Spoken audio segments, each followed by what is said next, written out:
Итак, усім привіт! Это у нас салатик имам Баяудин.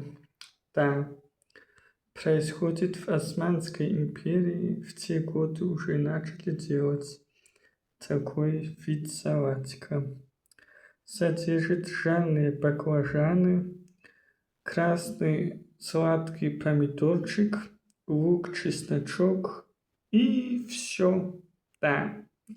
Никаких картофанов или других каких-либо других ингредиентов. Только помидорчики, баклажан, лук, чеснок, лимонный и помидорный сок. Да. Сейчас тоже в Турции делают, и в других тюркских народов мира тоже делают такой вид салата. Имам Баяудин.